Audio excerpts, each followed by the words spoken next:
Welcome to the video, everyone, and today we're at Hogmond Abbey, which is basically a ruins, and you know, you can date it back to the 1200s. To me, that suggests that it was an Anglo-Saxon build.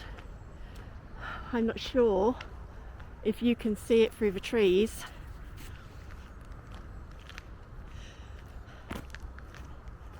But we'll head over there in a sec. And I thought that it was the right place to go because it was an abbey, kind of monastery, probably from the Anglo-Saxon times. I've obviously got a lot of books from the early 1900s, some late 1800s, and I will add that I am sceptical of the 1800s because they had that scenario a bit like COVID. You remember COVID, where there was a CCTV camera in China, someone fell over, and then the media says, oh no, this is a new disease called COVID. And you're kind of like, well, how do you know that? You've just seen a video. How do you know that? And the same thing kind of happened in the 1800s. They found a bone and went, hang on, this is a dinosaur. Yeah, we'll teach you all about the dinosaurs. Okay. Brambles. Oh wow. Can I not get in? Oh, you buggers. You utter... Oh. You utter buggers.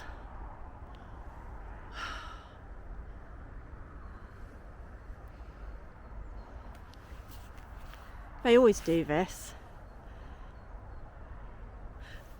We shall not give up. We'll try and find a way in.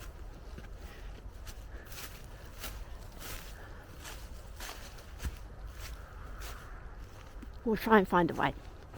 Yeah, so in the 1800s, they found a bone and they said, hang on, we know what this is. It's a dinosaur. And oh, it's from billions of years ago. Sure. Oh, good. Hopefully. So the 1800s is a dodgy era too. But, oh, look at them. Look at these lovely monasteries and abbeys which got torn down. Now we can't go and see them because we've got barbed wire everywhere to stop us.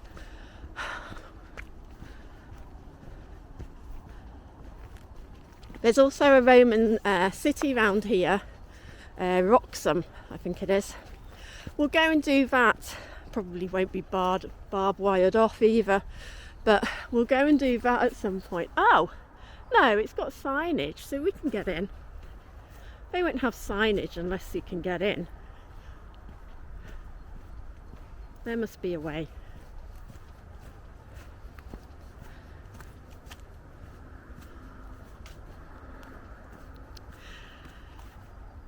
Yeah, so I do find 1800s to be a dodgy era.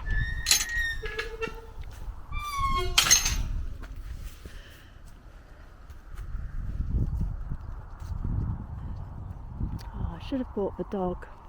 I've just walked him, so he's a bit shattered because he's been playing fetch. Oh, look at it, it's beautiful. I bet this was anglo-saxon and Celt. They put all these dates, but yeah, so these books that I've got from the 1800s and stuff, they talk about how Christianity was in the UK in England round about 120 AD. Or that's the first record of it, written record of it. And there's another book which also confirms that. But then when you look on the internet, they say, well, you know, let's see if I can get that better. There we go. On the internet it says, oh well, the Norman researchers were mistaken and we know better. So I think that Christianity was here long ago, and I think this is an Anglo-Saxon place of worship. Anyway, I'll have to get those books out, rummage through them. At the moment, I'm oh look, there's like a, I'm not sure if you can see that. No. There's like a little hole underneath.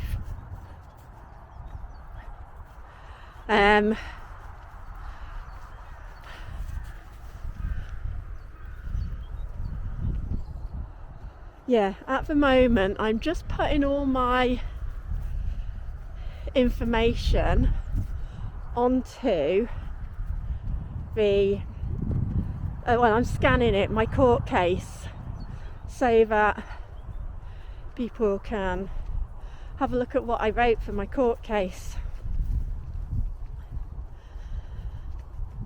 and I'll upload that.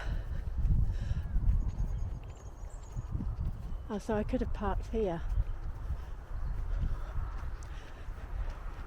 Goggle didn't bring me here, took me elsewhere.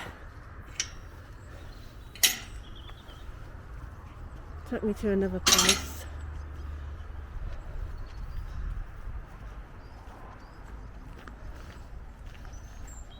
Right. Yeah. Founded. Can you see that? Founded. That means stolen. By the Normans, I think. Hang on. Oh wow. Oh, it's got arches and like castle. I'm going to do loads of walks and talks next year, and we're going to go to Devil's Gorge, quite a few places in Wales, because that's an area I'm fond of, so you'll have to put up with me and my Welshness.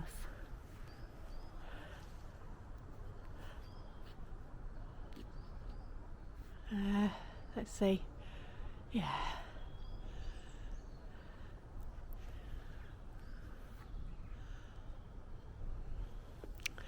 Devil's Gorge. Oh, World's End.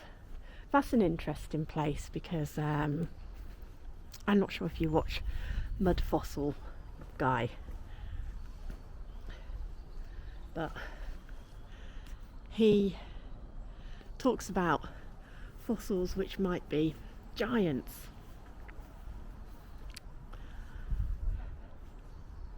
It's almost as big as my fireplace, that. Look at all these Celtic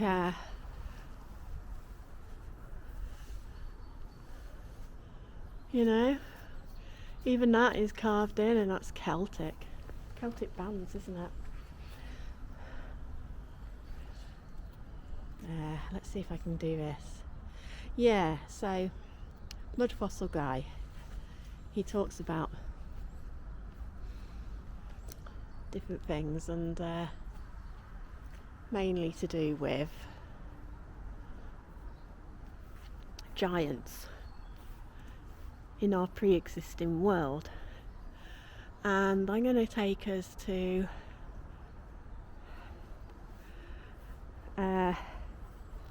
World's End in North Wales, And that's because when you look at it, it looks like a foot. Well, it looks like the toes of a giant.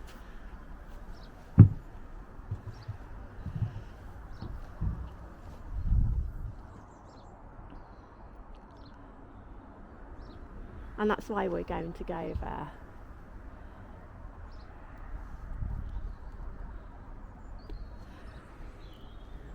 I'll show you it. I might post an image of it. It looks like it's the foot, and then the rest of it is all dark mountains, and looks like the sort of remnants of a giant or something.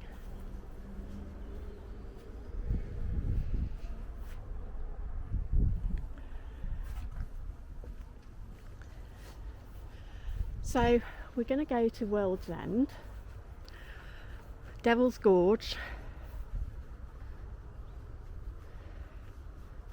There was some other places I had in mind, to be honest with you, but I can't remember what they were called.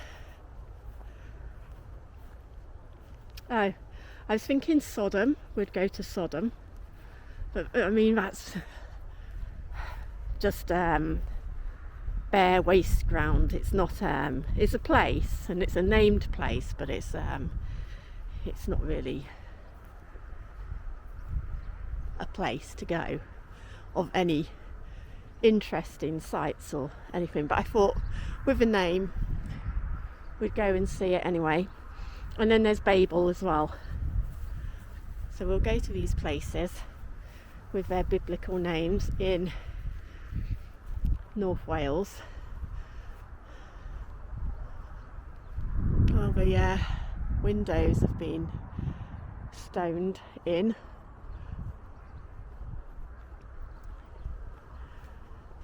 And I'm not sure if you're aware of this, but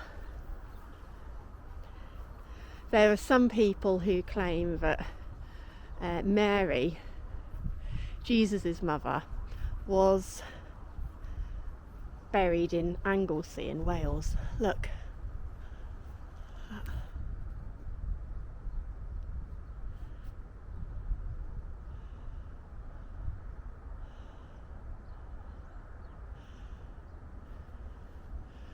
Are they doors or are they windows? I think that big one is a door. That's huge.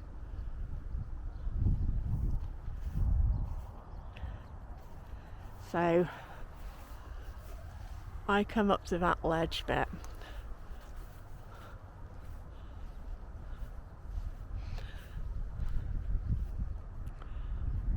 That's how tall it is.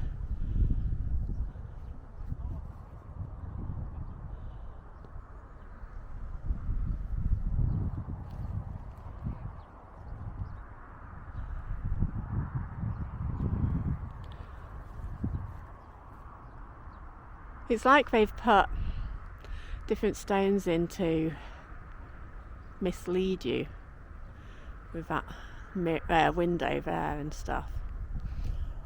And then they've put this stone rim around the edge also to mislead you, but there's a door there that you can see. Hello.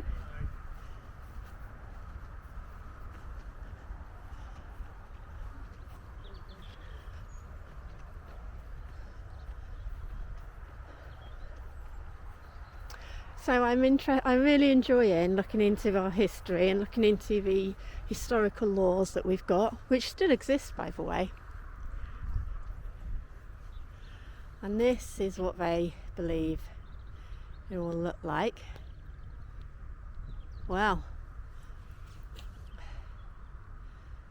that's not too shabby. They're saying that it started in 1180. And this is another thing that I want to talk about in future videos. I've got a video coming up about the Britons, the ancient Britons and America, but also Freemasons and the Saxons. very interesting. And I feel that today the Freemasons is a mockery of what perhaps they were once.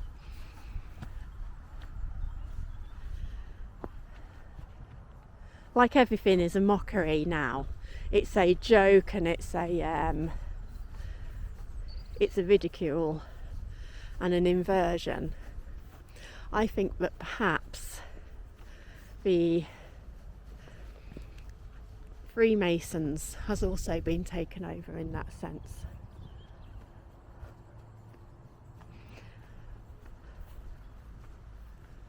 Now this is interesting, because if you think about today's like monasteries and stuff, they have a lot of gargoyles, which are quite frightening really, and these are not that. These are human, like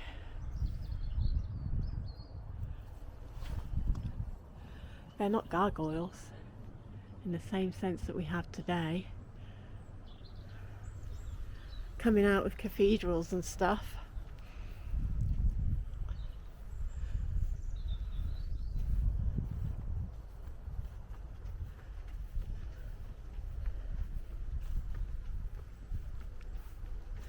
And I've also been sort of dealing with some maybe I should call them issues, I don't know.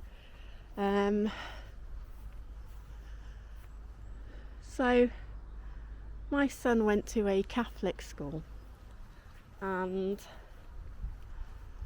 the reason that he went to a Catholic school, well, I won't go into that right now, but having gone to a Catholic school, he was able to sort of enlighten me about something that happened in my childhood. Again, none of those gargoyles. It's interesting. So I had a near-death experience. In the UK, when you hit 13, you start being given these 3-in-1 booster, like jabs and stuff. And now, is that a gargoyle? Could be. Or it could be a human face.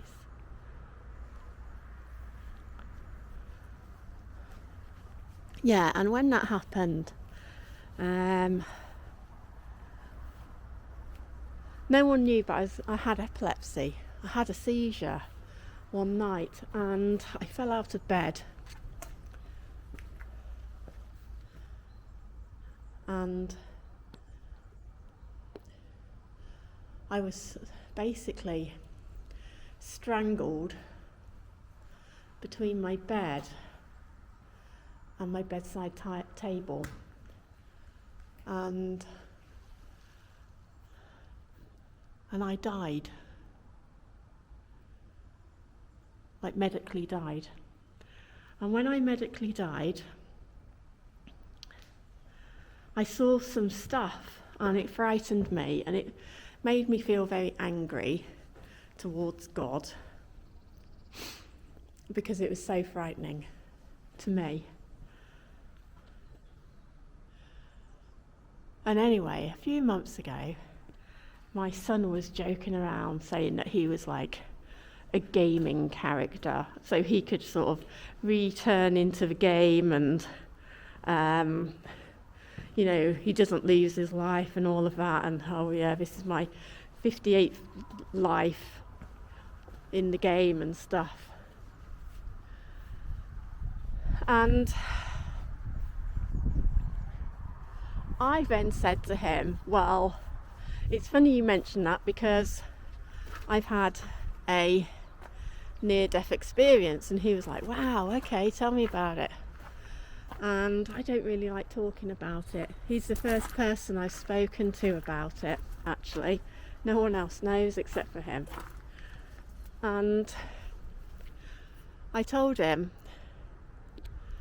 and I have a lot of freaky things happen to me. They're sort of quite uncomfortable really, but you kind of have to adapt to these strange, peculiar things which happen to us, don't we? And he said to me, "Oh, do you know what? That sounds like purgatory." I've never heard of this word. I was like, "Purgatory? I've never heard of this word. What is it?" And he said, "Oh, it's kind of like this place where you go and get cleansed." And I said, "Oh, that's interesting, because I didn't actually go in, because I was basically, what I saw, there was this big fire pit, big like a volcano, and inside this fiery kind of bubbling liquid, and I'll go and sit here.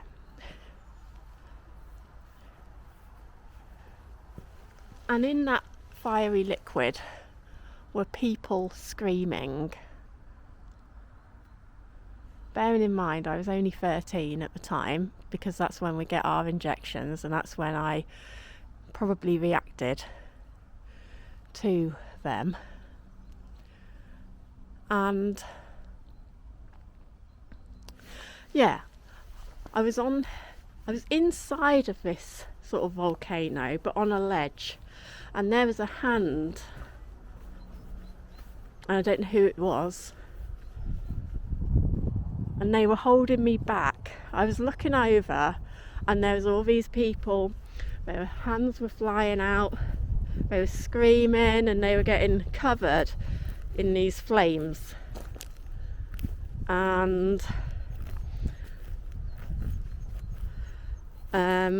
that's what I saw, that is what I saw. And it's been quite frightening for me, and I've not really wanted to discuss the matter, because a lot of people, when they talk about near-death experiences, that not literally, but it's like they went to heaven and had a cup of tea with Jesus or God or something, and that didn't happen to me. So it's quite upsetting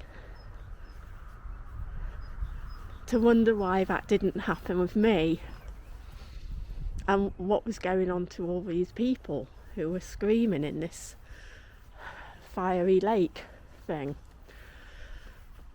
And this hand was stopping me from going in and falling in, like it was keeping me safe, but it was showing me this, and that's traumatized me. And it really sort of pushed me away from God for a very long time. I say that I became an atheist. I don't think I became an atheist, because I always had that in my mind. I always had that to deal with. And that's quite spiritual and supernatural, really. And I've had a lot of spiritual or supernatural things happen to me. But I decided to turn back to God. And then I've had other things happen to me since doing so. And so I thought I'd mention that, because I've been kind of preoccupied in my mind with regards to that as well. But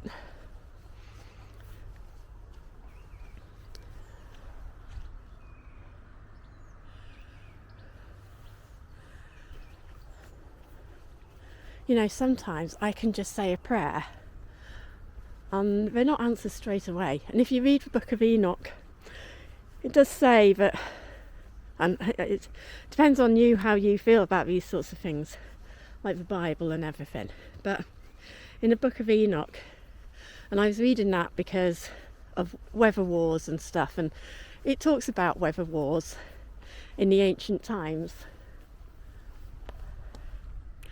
And also it talks about angels helping man, and how the angels they take these messages and prayers to God in the higher heaven, but in the lower heavens they will probably face some battles against against the dark spirits in the lower heavens, and then they'll have to get their message to God, and then God will send a message or instruction which they have to follow back. But then they've got another war and battle against all the dark spirits or angels in the lower heavens. So yeah, the Book of Enoch says that it can take a few kind of weeks or months to get those messages through, and for a reaction to your prayers. So I was praying about something that I had been learning about during lockdown, I guess, and I was really not understanding it very well myself. So I was praying and I said, oh God, could you help me with this, please? And I actually had a message from someone, and that's been really sort of and they're going to be able to help me with what I'm trying to understand, and that's taken me aback as well. It's just, these things, they freak me out. That's it. I'm going to go to Gladstone Library as well in North Wales. So in Gladstone Library, it's basically an ex-Prime Minister's library of books, and they're all ancient books. And you find a lot of priests and nuns there. Well, we'll go and have a look around that library, but I also want to talk to one of those priests about some weird stuff I've experienced, so that they can probably enlighten me a bit about that. Because I think it's Purgatory is more something that the Catholics understand and know about and are well versed in, whereas not so much for Protestants, is my understanding. And it's been a relief that my son was able to explain, and also in such a nonchalant way. It's like, oh yeah, that sounds like Purgatory, that, yeah, that's absolutely normal, you know. So it's like such a relief to have him say that. Yeah. So yeah, these sorts of creepy things are happening to me, and they spook me. It's an angel. These are angels. You can see the wings.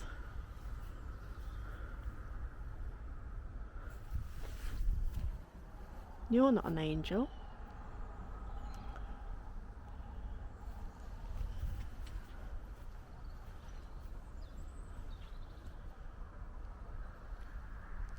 I don't think you are. And I can't make out your faces or anything.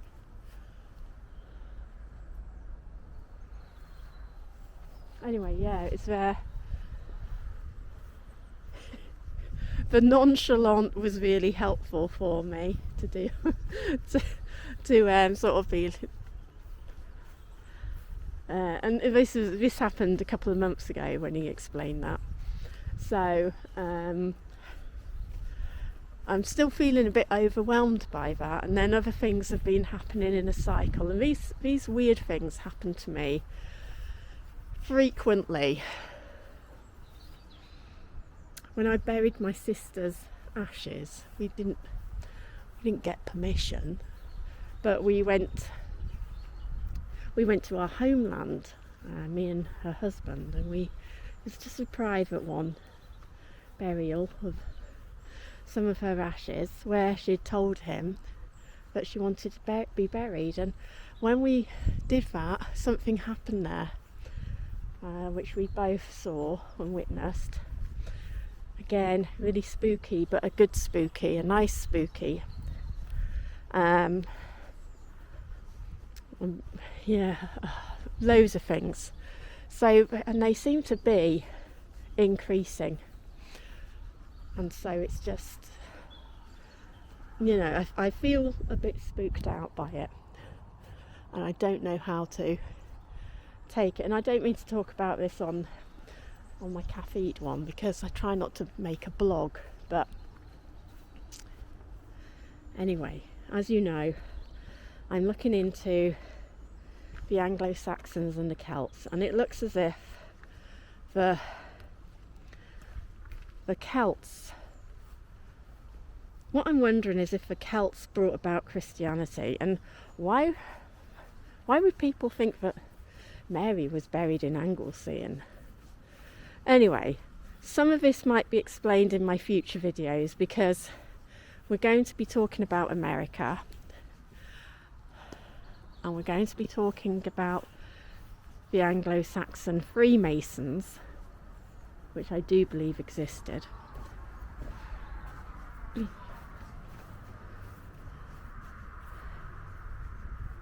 it's a bit head wobbling, so if you don't like these sorts of things which go against the grain, I wouldn't recommend them, watching them. But if you're able to adjust to these ideas, then please do add your input, because I'm so interested in what other people think. Let's go back a bit and take it all in. It's a quick video, really. I'm just trying to get my head adjusted to things which I feel are going on right now. And I probably didn't explain it very well, and I don't really like discussing it, so I probably purposefully didn't explain it very well as well. Yeah, it's not comfortable for me to talk about. So I will probably go speak to a priest about it, because it was actually very comforting when my son just said, "Oh yeah, it's purgatory, it's fine, it's so last year, Mum." So maybe if I talk to a priest about it, it won't be eating me up inside so much.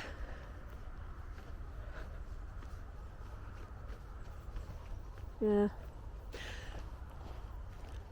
I don't think it was my only near-death experience from my seizures. They've been pretty dangerous, and also my son almost died from those seizures. Because I had seizures when I was pregnant with my son. I had seizures every 15 minutes. Can you believe it? Every 15 minutes. And we were so worried about, me giving birth naturally to this baby who was, every time I have seizures, you see, oxygen is cut off to me, and therefore my son, who I'm pregnant with, and so I think that was when I first started praying, and things happened then which I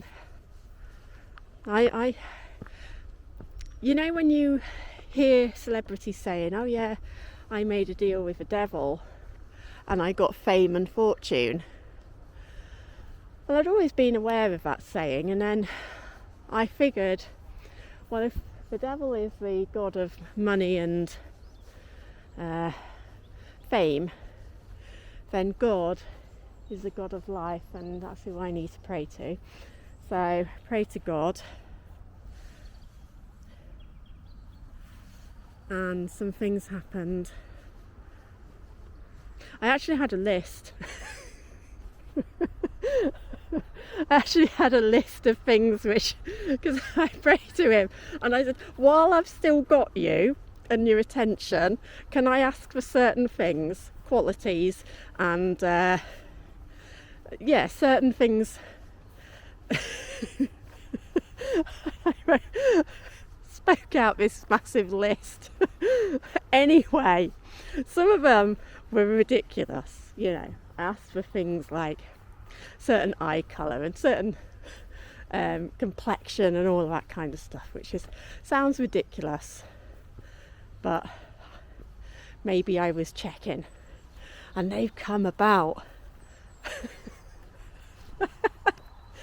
So yeah, then there's other things which I asked for and they've come about, but not all of them, because it hasn't reached a certain age or where that would be would come to light, you know. But yeah, these creepy things, and I don't like talking about it, so I'll leave it there. But I would really find it helpful if you've had sort of strange happenings to you. Let me know in the comments, because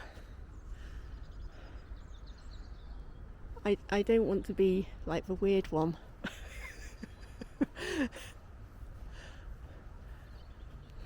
So if you could do, and someone contacted me and they were able to help me with something, and I've got to actually respond to them. I'll do that now when I get home. But yeah, lots of weird things are happening to me, and they're happening faster and faster. You know how everything in this world, this realm, is happening intensified? Well, all these weird things are happening to me as well, intensified. And so I'm kind of trying to deal with what's going on in this world, along with what is going on with these strange happenings to me. So it's been quite it's been quite a mission trying to deal with both. And I'll leave it there now. But this is pretty, right? This is so beautiful, and I suspect actually this was Anglo-Saxon, despite what they say. Yeah, okay. Well, please like, subscribe, leave a comment, put my mind at ease. I've not felt comfortable talking about that. Hey, look at this. Before we go, camera went funny, but look at that. One of those Anglo-Saxon buildings. And if you've seen that video, I learnt that they came from the Anglo-Saxons, not the Normans or the Tudors. Originally, they may have been built by the Normans, but we do know that our ability to build has just, collapsed. We don't have the same abilities like we used to. We don't have the same imagination or creativity. Right. Anyway, I'm definitely leaving it there now. Please leave a comment, please like, subscribe, and I'll see you in the next video when we'll be talking about Britain and America and the Anglo-Saxons. Bye.